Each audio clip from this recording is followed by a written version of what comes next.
Okay, so today we're diving deep into the world of cybersecurity, specifically for those businesses out there working with the Department of Defense. Right, definitely a hot topic. It is, and we all know how crucial it is to protect sensitive information, Mm-hmm.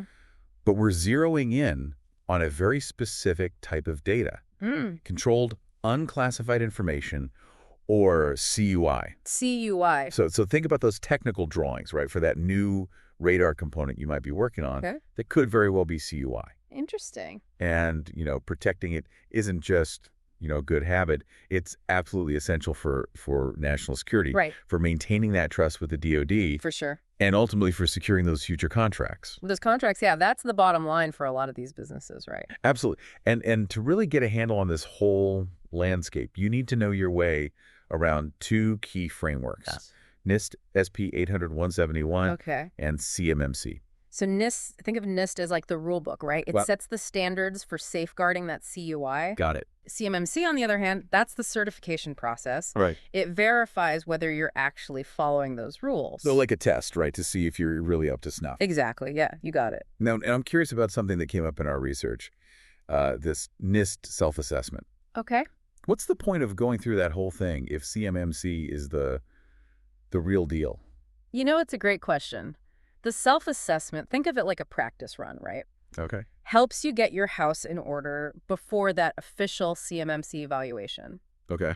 It involves, really meticulously mapping out all your assets. We're talking hardware, software, even your employees. Wow, that's pretty comprehensive. It is. And then reviewing your existing security controls, checking them against those NIST requirements. Ah, That helps you really pinpoint those gaps okay. and create a solid roadmap for improvement. I see. So it's all about finding those weak points before they find you. Exactly. And are there tools out there that can help with this whole process? Oh, absolutely. There are lots of tools that can streamline this. Yeah, for sure.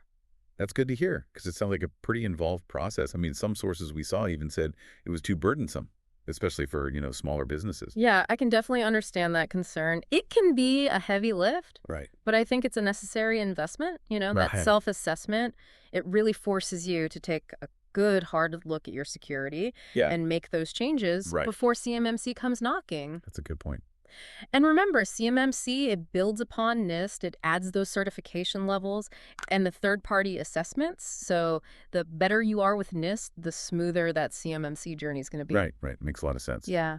So, so with that 2025 deadline for CMMC 2.0 implementation, kind of looming over us, It's coming up. it is. Are there specific strategies you'd recommend for businesses to make sure they're on the right track? Absolutely. And our sources were spot on with those strategies for success. First and foremost, you got to assemble a really solid cross-functional team. Okay. You need everybody on board, IT, legal, operations, even HR. Oh, wow. So it really touches every part of the business? Every part, yeah. Interesting. You need to create a real cybersecurity culture. That's the key. Got it. Got it. Meticulous documentation, that's also crucial. Like what kind of documentation are we talking about? Audit trails, your system configurations, all your policies and procedures, everything needs to be clearly documented. Right. So if you get audited, you can prove you're doing what you're supposed to. Exactly. And I imagine staying up to date on all the latest cybersecurity developments is pretty crucial too. Absolutely. This is not a static field, right? Right. The threats are always evolving, the standards change, Mm-hmm. continuous learning, adaptation, that's essential. So it's all about being vigilant and proactive. Yeah, that's it. Okay, so to sum it all up, CMMC is on the horizon, NIST is your starting point, self-assessments are vital, Right. and staying ahead of the curve is paramount. Yeah. Couldn't have said it better myself. But here's something to think about, right? Right. With this increasing focus on cybersecurity and defense contracting, Yeah. how do you think this is going to impact other industries? That's a good question. Right. Could this be the thing that really reshapes cybersecurity standards across the board? If we connect this to the bigger picture, it's certainly a possibility. We're seeing a lot more emphasis on data protection in general, and Yeah. it wouldn't be surprising to see these stricter standards kind of trickle down to other sectors. Right. It's like a ripple effect. Exactly. And who knows, maybe this will be the push we need to really elevate cybersecurity across all industries. Well, we'll leave you with that thought-provoking question. It's a big one. Thanks for joining us on this deep dive into cybersecurity and defense contracting. Thanks for having me. It was a good discussion. It was. Until next time. See you then.